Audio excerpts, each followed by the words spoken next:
Dear students and viewers of info channel, अस्सलाम वालेकुम। Students and viewers, उम्मीद करता हूं कि आप सब ठीक होंगे और ज़बरदस्त होंगे। आज की वीडियो में हम डिस्कस करने जा रहे हैं एडिशन ऑफ वेक्टर, जो कि अभी तक का बहुत ही इंपॉर्टेंट चैप्टर है वेक्टर का। तो वेक्टर में हमने अभी तक दो लेक्चर को डिस्कस किया है, जिसमें से पहला लेक्चर था हमारा फिजिकल क्वांटिटी, उसमें हमने स्केलर क्वांटिटी को डिस्कस किया और वेक्टर क्वांटिटी को डिस्कस किया, और साथ में जो रिप्रेजेंटेशन है वेक्टर की उसको भी हमने डिस्कस किया। फिर उसके बाद जो सेकंड हमारी क्लास थी उसमें हमने जो कार्टेशियन कोऑर्डिनेट सिस्टम है वेक्टर्स के उसको हमने डिस्कस किया, और इसी तरह से रेक्टेंगुलर कोऑर्डिनेट सिस्टम है उसको हमने डिस्कस किया। तो इसको थोड़ा सा मैं रिकॉल कर देता हूं दोबारा, ताकि वो स्टूडेंट्स जिन्होंने प्रीवियस जो है वो क्लास अटेंड नहीं की वो थोड़ा सा उनको आइडिया मिल जाए। उसके बाद वीडियो में कंप्लीट डिटेल आप उसमें देख सकते हैं। उसका लिंक मैं आपको डिस्क्रिप्शन में दे दूंगा, वहां से आप जरूर वो देख लीजिएगा।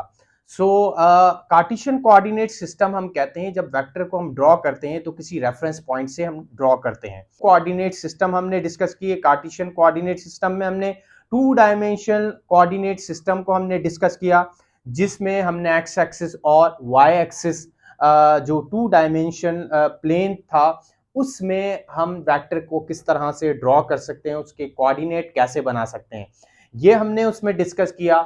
और इसी तरह से उस वेक्टर की हम डायरेक्शन को किस तरह से मालूम कर सकते हैं with respect to X axis and Y axis, ये हमने कार्टेशियन कोऑर्डिनेट में डिटेल में डिस्कस किया। साथ में मैंने आपको इसकी डेली लाइफ की एग्जांपल बताई, जर्नल एप्लीकेशन इसकी क्या क्या है, कहाँ कहाँ ये कार्टेशियन कोऑर्डिनेट सिस्टम या रेक्टेंगुलर कोऑर्डिनेट सिस्टम जो है वो यूज होता है लाइफ के मोस्टली जो काम है जिसमें रेफरेंस चाहिए होता है, उसमें हम कार्टेशियन जो कोऑर्डिनेट सिस्टम है उसको जो है वो लाजमी यूज करते हैं, स्पेशली जब हम किसी डायरेक्शन या किसी ऑब्जेक्ट की लोकेशन के बारे में जो है वो डिस्कस करते हैं, तो फिर हमें रेफरेंस पॉइंट चाहिए होता है।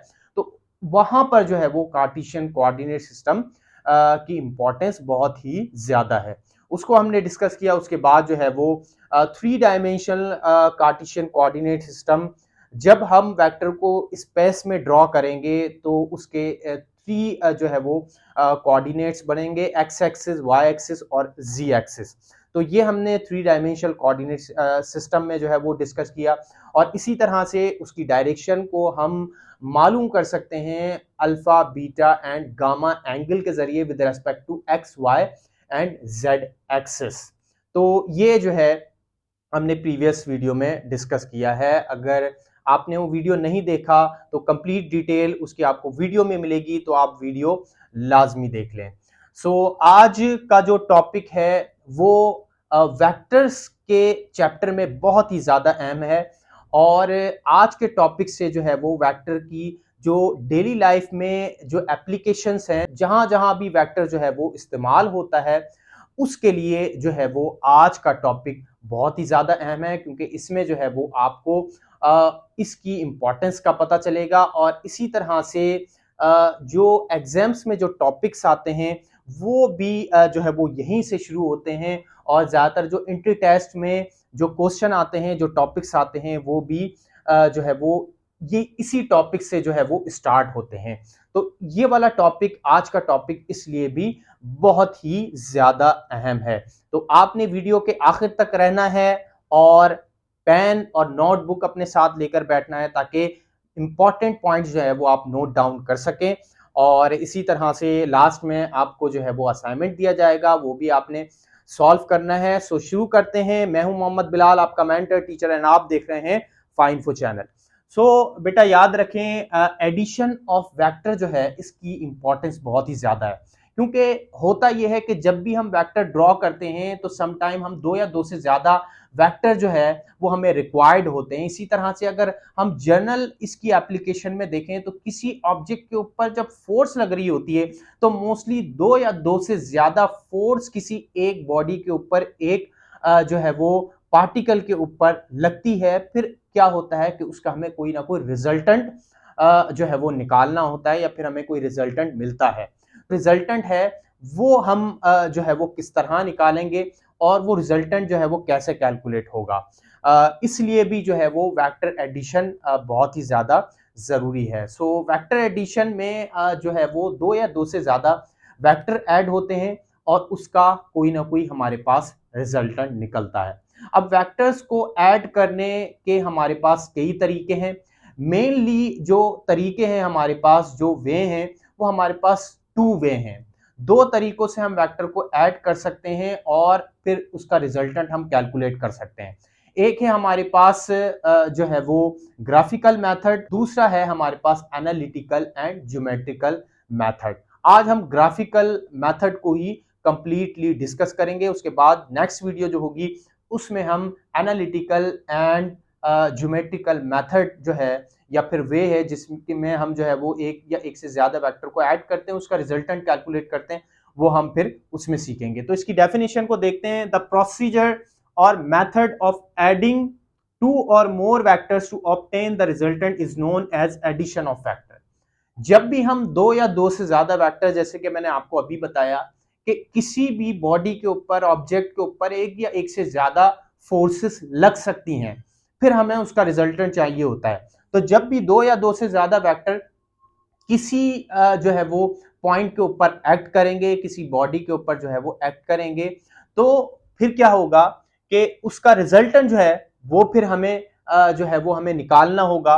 तो ऐसे सिस्टम को हम कहते हैं एडिशन ऑफ वेक्टर, जब हम 2 या 2 से ज्यादा वेक्टर जो है उसको ऐड करें और उसका कोई रिजल्टेंट निकालें। अब यहाँ पे डायग्राम में आप देख सकते हैं 2 वेक्टर ड्रॉ हैं, एक वेक्टर ए है और एक वेक्टर बी है। ये दोनों ऑलमोस्ट पैरेलल हैं। वैसे तो कोई एंगल इनके दरमियान बन सकता है, लेकिन ऑलमोस्ट अगर हम इन दोनों को पैरेलल मान लें तो इनका रिजल्टेंट सिंपली इस तरह से निकल सकता है a प्लस बी, यानी कि a और b को दोनों को ऐड कर लें हम तो इसका हमें रिजल्टेंट मालूम हो जाएगा। अब ये 2 वेक्टर जो हैं ये एक रेफरेंस पॉइंट से जो है वो ड्रॉ हुए हैं। यहाँ पर रेफरेंस पॉइंट जो है ये ओरिजिन है with respect to X axis and Y axis coordinate. और यहां पर ये जो 2 वेक्टर ड्रॉ हुए हैं ये फर्स्ट क्वाड्रेंट में ड्रॉ हुए हैं, जिसमें एक्स और वाई ये दोनों हमारे पास पॉजिटिव होते हैं। अब होता क्या है, जैसे कि मैंने आपको बताया कि एडिशन ऑफ वेक्टर के हमारे पास 2 मेथड हैं, 2 तरीके हैं। Vectors can be added by 2 methods. एक हमारे पास ग्राफिकली होगा, ग्राफिकली हम वेक्टर को कैसे ऐड करेंगे। दूसरा हमारे पास एनालिटिकल एंड ज्योमेट्रिकल, इसको हम बाद में डिस्कस करेंगे। पहले हम ग्राफिकल हम देखते हैं कि ग्राफिकल जो मेथड है वेक्टर को ऐड करने का वो क्या है, और ये बहुत ही ज्यादा अहम है क्योंकि अक्सर हम क्या होता है कि स्केल के जरिए जो ज्योमेट्रिकल फिगर बनाते हैं, इसी तरह का जो मेथड है वेक्टर को ऐड करने का ये ग्राफिकल कहलाता है। और इसमें हमें जो है वो ज्यादातर स्केचिंग की जरूरत पड़ती है, ज्यादातर हम स्केच करते हैं और जो है वो थोड़ी बहुत कैलकुलेशन होती है। जबकि एनालिटिकल मेथड जो है इसमें ज्यादा कैलकुलेशन होती है और स्केचिंग इतनी नहीं होती है। अब ग्राफिकल मेथड में जो हमारे पास मेन जो तरीका है जो है वो वेक्टर्स को ऐड करने का, वो हमारे पास हेड टू टेल रूल है। हेड टू टेल रूल के जरिए हम 2 या 2 से ज्यादा कितने भी नंबर ऑफ वेक्टर्स होंगे हम उसको ऐसे ही ऐड करते जाएंगे। तो यहां पे आप देखें we have different ways one of the head to tail rule. वैसे तो हम वेक्टर को ज्योमेट्रिकल शेप के एतबार से अलग अलग तरह से ऐड कर सकते हैं। ट्राइंगल ये एक ज्योमेट्रिकल शेप है, वेक्टर इसमें भी ऐड हो सकता है। पैरेललोग्राम ये भी ज्योमेट्रिकल शेप है, वेक्टर इसमें भी ऐड हो सकता है और इसके जरिए भी हम रिजल्टेंट निकाल सकते हैं और फिर जो है वो हम जो इसकी प्रॉपर्टीज है उसको भी प्रूव कर सकते हैं। इसी तरह से और भी ज्योमेट्रिकल शेप्स हैं हमारे पास, उसमें हम वेक्टर को ऐड कर सकते हैं। लेकिन जो मेन तरीका है, जो हमारे पास बेसिक जो फंडामेंटल वे है वेक्टर को ऐड करने का, वो है हेड टू टेल रूल। यानी कि हम क्या करेंगे, हेड टू टेल रूल के जरिए वेक्टर को ऐड करेंगे और फाइनली एक रिजल्टेंट हम मालूम करेंगे और वो रिजल्टेंट हमें उन तमाम वेक्टर्स के मजमूए के बराबर जो है वो हमें कैलकुलेशन देगा। तो when 2 or more vectors are added such a way that the head of first vector is joined with tail of second vector is known as head to tail rule। अब यहाँ पे आप देख सकते हैं एक वेक्टर जो है वो हमने रेफरेंस पॉइंट ओरिजिन से ड्रॉ किया हुआ है ए। अब एक और वेक्टर हमने ड्रॉ किया हुआ है, लेकिन ये हमने यहां से ओरिजिन से नहीं ड्रॉ किया, बल्कि हमने head to tail rule method के जरिए इसको ज्वाइंट किया हुआ है। फर्स्ट वेक्टर का जो हेड है यहां से वेक्टर बी का टेल ज्वाइंट है और यहां से वेक्टर बी ड्रॉ है। अब ये दो वेक्टर तो यहाँ पे जो है वो ड्रॉ कर लिया हमने head to tail rule method के जरिए। अब इसका रिजल्टेंट कैसे ड्रॉ होगा? रिजल्टेंट ड्रॉ होगा हमेशा पहले वेक्टर के टेल से, पहले वेक्टर का टेल से जो रिजल्टेंट का टेल है ये मिलेगा आपस में, और जो हेड है ये लास्ट वेक्टर जो होगा उसके हेड के साथ रिजल्टेंट का हेड मिल जाएगा। अब चाहे वो दो वेक्टर हो, तीन वेक्टर हो या फिर नंबर्स ऑफ वेक्टर हो, उसमें हमने रिजल्टेंट को ऐसे ही ड्रॉ करना है। फर्स्ट वेक्टर के टेल के साथ जो है वो रिजल्टेंट का टेल ज्वाइंट होगा और लास्ट वेक्टर के हेड के साथ रिजल्टेंट का हेड ज्वाइंट होगा। फिर हम सिंपली इसकी एडिशन कर लेंगे और रिजल्टेंट हमें उसकी कैलकुलेशन के बारे में बता देगा। तो ये हमारे पास head to tail rule method हो गया। अब head to tail rule method के बाद हमने वेक्टर को कैलकुलेट कैसे करना है, उसका मैग्नीट्यूड हम कैसे निकालेंगे और उसकी डायरेक्शन का हमें कैसे पता चलेगा, ये इसके लिए हम एक और तरीका इस्तेमाल करेंगे और वो होगा हमारे पास सुइटेबल स्केल। अब हमने क्या करना है, वेक्टर को ड्रॉ तो कर लिया यहां पे, अब हमें चाहिए एक स्केल। यहां पे हम क्या करेंगे, ये जो वेक्टर होगा ये इसका कोई ना कोई मैग्नीट्यूड होगा, इसका मैग्नीट्यूड हमने देख लेना है। ये वेक्टर्स जो है ये फोर्स का वेक्टर भी हो सकता है, डिस्प्लेसमेंट का वेक्टर भी हो सकता है, इसी तरह से कोई भी वेक्टर क्वांटिटी का ये वेक्टर हो सकता है। उसमें देखना है कि वेक्टर जो है वो कितने मैग्नीट्यूड का है या फिर जो है इसकी क्वांटिटी कितनी है, तो वो हमने नोट कर लेना है और इसको अपनी कन्वीनियंस के हिसाब से, अपने सुइटेबल स्केल के हिसाब से इसको हमने ड्रॉ करना होगा। लेट सपोज वेक्टर यहां पर मैंने दो ड्रॉ किए हैं इसी तरह से, तो फोर्स के वेक्टर मैंने यहां पे ड्रॉ किए हैं, आप देख सकते हैं एक F1 है और एक F2 है। F1 जो है ये जो लाइन ज्वाइनिंग है O to P line joining, ये वेक्टर जो है वो फोर्स के वेक्टर को रिप्रेजेंट कर रहा है, F1 है जो कि हमारे पास है 4 न्यूटन। इसी तरह से दूसरी लाइन ज्वाइनिंग आप देख सकते हैं OQ, और ये वेक्टर जो है ये फोर्स का वेक्टर है, ये भी फोर्स का वेक्टर है लेकिन फोर्स 2 है हमारे पास जो कि है 3 न्यूटन। अब ये फोर्स तो हमें न्यूटन में ही मिलेगी और ये वेक्टर जो है वो न्यूटन, इसका मैग्नीट्यूड जो है इन वेक्टर्स का न्यूटन के अंदर है, लेकिन मेरे पास जो स्केल है वो सेंटीमीटर के अंदर है। तो मैं क्या करूंगा, अपने हिसाब से इसको सेट करना है। मुझे सेट कैसे करना है, मैंने अपनी कन्वीनियंस के हिसाब से, मेरे पास जितना स्केल था उस हिसाब से मैंने क्या किया, एक न्यूटन को बराबर कर लिया 5 सेंटीमीटर के। अब एक न्यूटन होगा तो वहां पे मैं 5 सेंटीमीटर की लाइन खींचूंगा, 2 सेंटीमीटर होंगे तो 10 सेंटीमीटर की लाइन खींचूंगा, 3 न्यूटन होंगे तो 15 सेंटीमीटर की लाइन खींचूंगा। इस तरह से मेरे पास वेक्टर के रिजल्टेंट का भी मैग्नीट्यूड आ जाएगा और फिर मैं इसकी डायरेक्शन भी मालूम कर सकता हूं। तो यहां पे अब दो वेक्टर्स को मैंने इस तरह से लिख लिया, ठीक है, जैसे कि मैंने आपको बताया OQ line joining, OQ is represent the vector F2, force का वेक्टर है और ये बराबर है 3 न्यूटन के, और लाइन ज्वाइनिंग OP ये वेक्टर फोर्स का है, F1 है जो कि 4 न्यूटन का है। वेक्टर्स को आम तरीके से ऐड नहीं किया जाएगा, यहां पे हमारे पास वेक्टर को ऐड करने के तरीके हैं। ये आप देख सकते हैं कि 3 ऑप्शन यहां पर मेरे पास मौजूद है।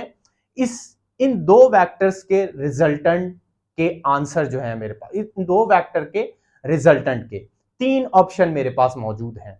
या तो इन दो वेक्टर का रिजल्टेंट मेरे पास 7 आ सकता है, या इन दो वेक्टर का रिजल्टेंट मेरे पास 1 आएगा, या फिर इन दो वेक्टर का रिजल्टेंट मेरे पास 5 न्यूटन आएगा।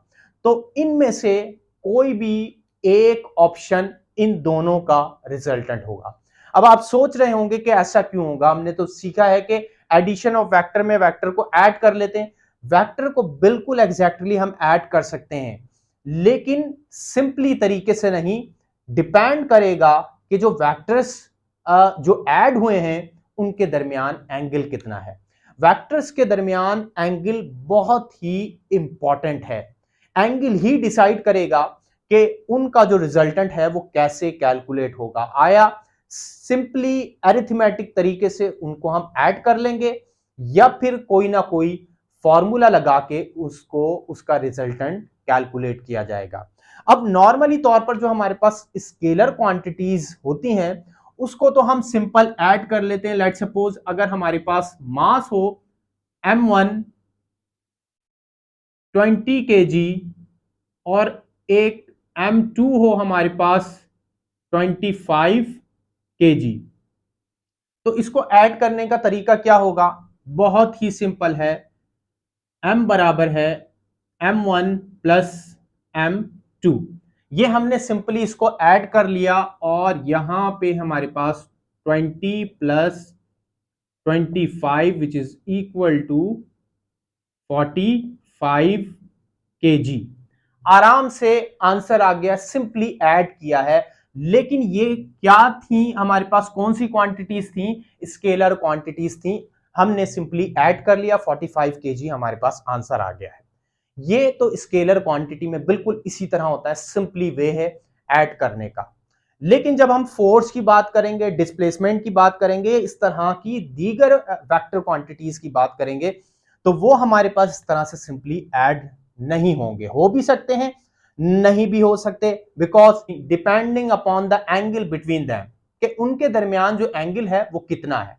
सो अगर तो एंगल होगा हमारे पास 0 डिग्री तो रिजल्टेंट आएगा हमारे पास 7। अगर एंगल होगा 90 डिग्री तो रिजल्टेंट आएगा 5। और अगर एंगल 180 होगा तो हमारे पास रिजल्टेंट आएगा 1। तो इस तरह से ये हमारे पास अलग अलग रिजल्टेंट आएंगे अगर उनके दरमियान एंगल डिफरेंट होगा, या फिर ये एंगल उनके दरमियान होगा दो वेक्टर्स के दरमियान। अब हम देखते हैं कि ये दो वेक्टर्स, इनके दरमियान मैग्नीट्यूड कितना है। अब ये दो वेक्टर्स हैं, ये ऑलमोस्ट पैरेलल हैं, इनको हम पैरेलल मानते हैं, और ये दोनों वेक्टर्स इनके दरमियान जो एंगल है वो 0 डिग्री का है। लेट सपोज ये एक वेक्टर है हमारे पास कितने, 3 न्यूटन का। अब ये 3 न्यूटन का जो वेक्टर है ये 5 सेंटीमीटर, इसको मैं ड्रॉ करूंगा। अब ये 3 न्यूटन का वेक्टर सेंटीमीटर में कितना हो जाएगा? 15 सेंटीमीटर। तो 15 सेंटीमीटर की एक लाइन मैंने बनानी है। सो एक वेक्टर बनेगा 15 सेंटीमीटर यहां से लेकर और यहां तक, ये एक 15 सेंटीमीटर का ये वेक्टर ड्रॉ हो गया।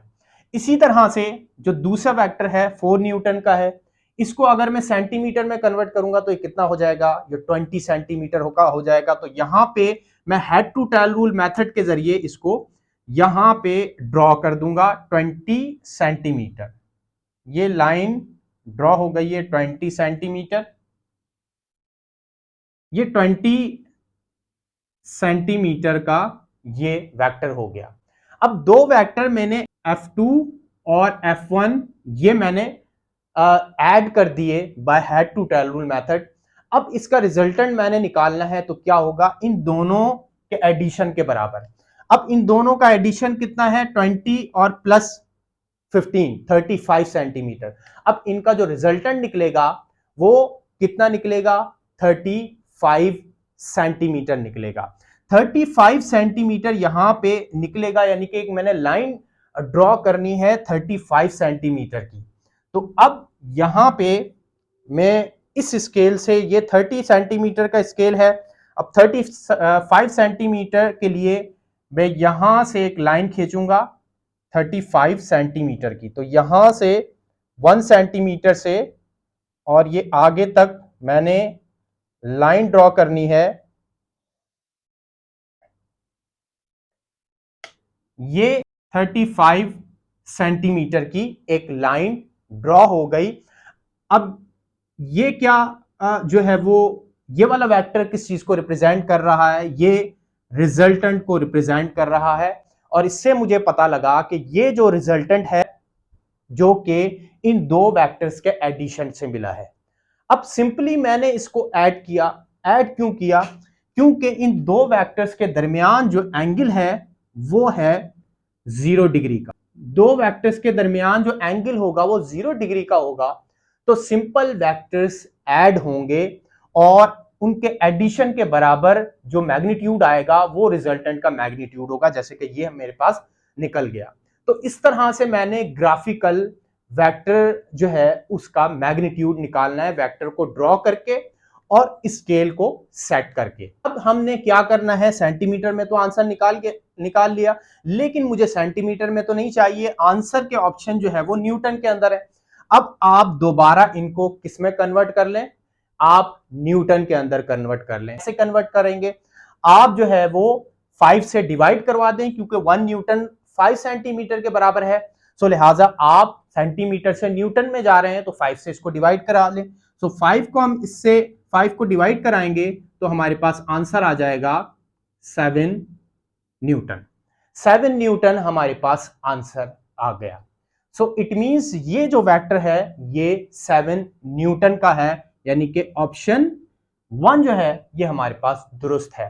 जब भी हमारे पास दो वेक्टर्स ऐड होंगे, उनके दरमियान एंगल 0 होगा, तो हम इस तरह से उसको सिंपली ड्रॉ करेंगे स्केल सेट करने के बाद, और उन दोनों के एडिशन के बराबर या उन दोनों के मजमूए के बराबर हम क्या करेंगे, एक जो है वो लाइन खींचेंगे। लाइन सेगमेंट ड्रॉ करने के बाद एक वेक्टर बना देंगे और जो दोनों वेक्टर्स की डायरेक्शन होगी, डायरेक्शन को वहां जो है वो रिप्रेजेंट कराएंगे और हमारे पास जो रिजल्टेंट आएगा वो उन दोनों के एडिशन के बराबर आएगा। फिर आप दोबारा जो है वो जो स्केल आपने कन्वर्ट किया था, फिर दोबारा आप उसी स्केल में चले जाएं, यानी कि न्यूटन, या फिर अगर मीटर में हो तो आप मीटर में उसको दोबारा कन्वर्ट कर लें। तो ये एक तरीका है कि जब एंगल जो है वो 0 डिग्री का होगा। अब ये एंगल 0 डिग्री का कैसा था कि इन दोनों के दरमियान जो है वो दोनों की डायरेक्शन सेम थी, तो इसलिए इन दोनों के दरमियान एंगल जो है वो कितना था, 0 डिग्री। अगर इन दोनों के दरमियान डायरेक्शन अलग अलग हो या फिर दोनों के दरमियान एंगल 90 का हो, तो अब क्या है कि एक की डायरेक्शन जो है वो आपके पास होगी लेट्स सपोज नॉर्थ की तरफ, और एक की डायरेक्शन होगी आपके पास ईस्ट की तरफ। जब ही इन दो वेक्टर्स के दरमियान एंगल 90 का होगा, लेट्स सपोज के F1 की डायरेक्शन नॉर्थ की तरफ और F2 की डायरेक्शन ईस्ट की तरफ, तो अब क्या है कि दोनों के दरमियान एंगल कितना बनेगा, 90 डिग्री बनेगा। अब इन दोनों का मैग्नीट्यूड क्या इसी तरीके से मालूम करेंगे, और क्या इन दोनों वेक्टर का जो रिजल्टेंट होगा उसकी डायरेक्शन इन दोनों में से किसी एक जगह होगी? तो इसका जवाब है कि नहीं, इन दोनों वेक्टर्स का जो रिजल्टेंट होगा उसकी डायरेक्शन सेंटर के अंदर होगी, और उसका जो रिजल्टेंट हम मालूम करेंगे वो सिंपल एडिशन के जरिए मालूम नहीं करेंगे, बल्कि हम यूज करेंगे पाइथागोरस थ्योरम को। पाइथागोरस थ्योरम में जो हमारे पास फॉर्मूला है, यानी कि resultant is equal to under root F1 square plus F2 square. इस फॉर्मूले से हम क्या मालूम करेंगे, रिजल्टेंट मालूम करेंगे जब दो वेक्टर्स जो है एक की डायरेक्शन नॉर्थ की तरफ हो और दूसरे की डायरेक्शन ईस्ट की तरफ हो और दोनों के दरमियान एंगल 90 डिग्री का हो, तो दोनों के रिजल्टेंट का मैग्नीट्यूड या फिर जो है वो इनके एडिशन का जो रिजल्टेंट है उसका मैग्नीट्यूड हम मालूम करेंगे इस फॉर्मूले से, जो कि मैंने आपको अभी बताया, F1 square plus F2 square. इससे हम मालूम करेंगे। अब मैं आपको इन दोनों की डायरेक्शन का अब इसको मैं आपको प्रैक्टिकली बताता हूं। ये जो चेन है, अब यहां से लेकर यहां तक इसका जो डिस्टेंस है उतना ही डिस्टेंस इसका यहां तक होगा, तो इक्वली डिस्टेंस में मैंने इसको सेट कर लिया है। अब यहां पे आप देख सकते हैं कि 3 वेक्टर ऐड कर रहे हैं। एक वेक्टर मेरे राइट हैंड के ऊपर, दूसरा वेक्टर मेरे लेफ्ट हैंड के ऊपर एक्ट करेगा, फोर्स का वेक्टर है। चूंकि वेट जो है ये बीच में हैंग है इस बॉल का जिसकी डायरेक्शन नीचे है, तो 3 वेक्टर यहां पर ऐड करेंगे। अब इन दो वेक्टर को, जो मेरे हाथ पे जो फोर्स लग रही है इस बॉल की, इसको मैं एडजस्ट करके इसका रिजल्टेंट जो है वो मैं जो है वो फाइंड आउट कर सकता हूं। अगर मैं इसको इस तरह से फोर्स लगाता हूं, ऊपर की तरफ अगर खींचता हूं, तो ये बॉल आप देखेंगे कि ये किसी एक डायरेक्शन में मूव नहीं कर रही, बल्कि ये स्ट्रेट लाइन में ऊपर की तरफ ऐसे जाएगी। अब लेट सपोज इन दोनों के दरमियान एंगल 90 डिग्री का है। अब आप जिस तरह से मैंने यहां पे बताया कि एक वेक्टर नॉर्थ की तरफ है, दूसरा ईस्ट की तरफ है, बिल्कुल इसी को भी आप कंसीडर कर लें कि जो एक की डायरेक्शन है ये जो है ये नॉर्थ की तरफ है और दूसरी डायरेक्शन जो है ये साउथ की तरफ है, और दोनों के दरमियान एंगल 90 का है। अब अगर ये दोनों के दरमियान एंगल 90 का है, तो जो रिजल्टेंट की डायरेक्शन होगी ये इन दोनों के बीच के अंदर होगी, यानी कि इन दोनों के बिल्कुल सेंटर के अंदर होगी। क्योंकि जब दोनों जगहों पे मैं फोर्स लगाऊंगा, दोनों चेन के दोनों साइड के ऊपर मैं फोर्स लगाऊंगा, तो एज अ रिजल्ट जो रिजल्टेंट फोर्स है जो कि बॉल के ऊपर लग रही है, ये बॉल जो है वो स्ट्रेट लाइन में ऊपर की तरफ जाएगी। So which is indicate that the direction of resultant in between north and east. अब डायरेक्शन जो है ये इन दो वेक्टर्स के दरमियान में है रिजल्टेंट की, और रिजल्टेंट जो है इसकी डायरेक्शन बिल्कुल बीच के अंदर है। तो इसका मतलब क्या हुआ? इसका मतलब ये हुआ कि जब भी दो वेक्टर्स के दरमियान 90 का एंगल होगा, जैसे कि मैंने यहां पे आपको बताया कि दो जो साइड्स थे दोनों के दरमियान एंगल 90 का बना हुआ है। अब 90 का जब एंगल होगा तो रिजल्टेंट की डायरेक्शन बिल्कुल सेंटर के अंदर होगी, यहां पे रिजल्टेंट की डायरेक्शन होगी। और उसका मैग्नीट्यूड कैसे मालूम करेंगे? हम इस फॉर्मूले से इसका मैग्नीट्यूड मालूम करेंगे।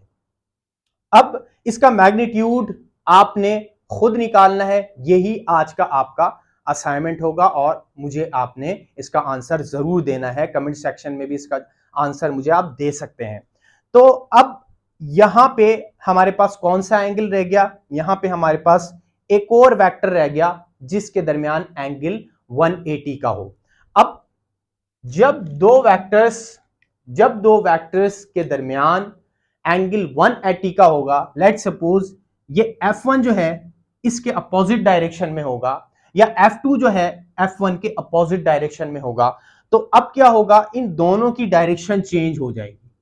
अब इन दोनों की डायरेक्शन जब चेंज हो जाएगी तो what does it mean? It mean the angle between these two vectors 180। और जब 180 डिग्री होगा तो फिर हम क्या करेंगे? एक वेक्टर को दूसरे वेक्टर में से माइनस कर लेंगे। अब यहां पर भी सिंपली तरीके से तो ऐड होगा, लेकिन जो वेक्टर जिस वेक्टर की डायरेक्शन अपोजिट में है, ठीक है, नेगेटिव एक्स एक्सिस में है, उसको हम माइनस करेंगे वेक्टर 1 में से। तो अब 20 में से अगर 15 जाएंगे तो कितना हमारे पास बचेगा? हमारे पास 5 सेंटीमीटर का एक रिजल्टेंट वेक्टर आएगा, बहुत छोटा सा आएगा, और उसकी डायरेक्शन कहां होगी? डायरेक्शन जो हमारे पास बड़ा वेक्टर होगा, जो उसकी डायरेक्शन होगी वही रिजल्टेंट की डायरेक्शन होगी। लेट सपोज ये F1 जो है वो इस तरफ है, ठीक है, ईस्ट की डायरेक्शन, या फिर पॉजिटिव एक्स एक्सिस की तरफ है, तो पॉजिटिव एक्स एक्सिस की तरफ ही रिजल्टेंट की डायरेक्शन होगी, और ये 5 सेंटीमीटर का होगा। और इसको अगर हम न्यूटन में कन्वर्ट करेंगे तो ये 1 न्यूटन बनेगा। और यहां पे आप देख सकते हैं ये 1 न्यूटन। इस तरह से हम रिजल्टेंट की डायरेक्शन को कैलकुलेट करेंगे। तो ये हमारे पास तरीका है कि जब भी हमने वेक्टर्स को ऐड करना है और उसका मैग्नीट्यूड निकालना है, तो हम सिंपली तरीके से, सिंपली अरिथमेटिक मेथड के जरिए उसको ऐड नहीं करेंगे, बल्कि हम ग्राफिकल मेथड के जरिए किस तरह से जो है वो हम दो वेक्टर्स को पहले ऐड करेंगे, और दोनों की डायरेक्शन अगर सेम है तो दोनों के दरमियान एंगल 0 का होगा, और फिर इसका मतलब यह है कि दोनों वेक्टर्स को सिंपली हमने ऐड कर लेना है, और फिर ऐड करने के बाद हमने रिजल्टेंट वेक्टर को ड्रॉ करेंगे जिसकी डायरेक्शन, दोनों की डायरेक्शन जहां होगी वहीं उस रिजल्टेंट की डायरेक्शन होगी। और जब एंगल 90 का होगा तो फिर हमने क्या करना है कि उसको इस फॉर्मूले से हमने रिजल्टेंट उसका निकालना होगा, और जो उसकी डायरेक्शन होगी वो दोनों वेक्टर्स के दरमियान होगी। इसी तरह से तीसरी कंडीशन, जब दो वेक्टर्स अपोजिट डायरेक्शन में होंगे और तो दोनों के दरमियान एंगल 180 का होगा। और फिर रिजल्टेंट हम मालूम करेंगे दोनों को ऐड करके, लेकिन जो वेक्टर्स जिसकी डायरेक्शन अपोजिट है उसके साथ साइन माइनस का आ जाएगा, और वो फिर पहले वेक्टर से जो है वो माइनस हो जाएगा, और फिर जो रिजल्टेंट हमें मिलेगा दोनों वेक्टर्स को माइनस करके मिलेगा। अगर दोनों वेक्टर सेम मैग्नीट्यूड के हैं तो रिजल्टेंट हमारे पास जीरो आएगा, यानी कि नल वेक्टर भी हम उसको कह सकते हैं और जीरो वेक्टर भी कह सकते हैं। नल वेक्टर जीरो वेक्टर क्या है इसको हम नेक्स्ट क्लास में समझेंगे, जिसमें हम तमाम ही वेक्टर्स की टाइप्स को डिस्कस करेंगे। तो ये जो है वो इस तरह से हम वेक्टर को ग्राफिकली ड्रॉ कर सकते हैं, और उसका जो रिजल्टेंट का मैग्नीट्यूड है वो हम इस तरह से मालूम कर सकते हैं। इसी तरह से उसकी डायरेक्शन को भी हम मालूम कर सकते हैं। डायरेक्शन को मालूम करने का ग्राफिकली जो तरीका है वो हमारे पास प्रोटेक्टर भी है। नॉर्मली तौर पर अगर हमने ग्राफिकली वेक्टर को ड्रॉ किया है तो हम जो प्रोटेक्टर होता है जिसको हम डी कहते हैं आम जबान में, उस डी से भी हम उसकी डायरेक्शन निकाल सकते हैं। अदरवाइज हमारे पास एनालिटिकल रूल भी है, एनालिटिकल मेथड है, इसी तरह से ज्योमेट्रिकल मेथड है जिसको हम आगे डिस्कस करेंगे, जिसके जरिए हम वेक्टर की डायरेक्शन जो है वो किस तरह से निकाल सकते हैं, फिर उसका एंगल किस तरह से कैलकुलेट करेंगे। तो ये हम फिर आगे की क्लासों में इसको स्टडी करेंगे। सो ये बेटा आज की क्लास यहाँ पे जो है वो कंप्लीट हो गई है, और ये हमारे पास एडिशन ऑफ वेक्टर हो गया। अब जो असाइनमेंट, जैसे कि मैंने आपको कहा था, तो असाइनमेंट आपने यही करना है कि आपने इस रिजल्टेंट जो है, इस रिजल्टेंट का मैग्नीट्यूड निकालना है at the angle of 90 degree. जब दो वेक्टर्स जो है इनके दरमियान एंगल 90 का होगा, एक की डायरेक्शन नॉर्थ में और एक की डायरेक्शन ईस्ट में होगी, तो आपने फिर मैग्नीट्यूड कैसे आप निकालेंगे, इस फॉर्मूले के जरिए आप निकालेंगे। तो ये आपका असाइनमेंट है, आपने इस फॉर्मूले के जरिए जो है वो इस रिजल्टेंट का मैग्नीट्यूड निकालना है, और इसका मैग्नीट्यूड कितना आना चाहिए आपके पास, यहां पे लिखा हुआ है 5 मैग्नीट्यूड आपका आना चाहिए। ये आंसर आपका अगर आएगा so it is valid, otherwise कुछ एरर है, फिर आपने उसको दोबारा कैलकुलेट करना होगा। सो ये आज की क्लास, उम्मीद करता हूं कि एडिशन ऑफ वेक्टर आपको अच्छे से क्लियर हो गया होगा, आपको समझ में आया होगा। अगर अभी भी इसमें कोई डाउट है तो कमेंट सेक्शन में जरूर सवाल कीजिएगा, सवाल किया करें, इससे नॉलेज में इजाफा होता है और इससे जो नॉलेज है वो भी बूस्ट होता है, और इससे आपको नई नई इंफॉर्मेशन हासिल होती है। सो इस वीडियो को लाइक और शेयर करना मत भूलिएगा। ये आपका अपना चैनल है, इसको सपोर्ट ज़्यादा से ज़्यादा करते रहें ताकि मैं आप सब के लिए इसी तरह की वीडियो बनाता रहूं, और जो है वो आप सबकी उसके ज़रिए हेल्प होती रहे। सो अपना ख्याल रखें। आज की वीडियो में इतना ही, फिर मिलते हैं आपसे नेक्स्ट वीडियो में। जब तक के लिए थैंक यू सो मच। अल्लाह हाफिज़।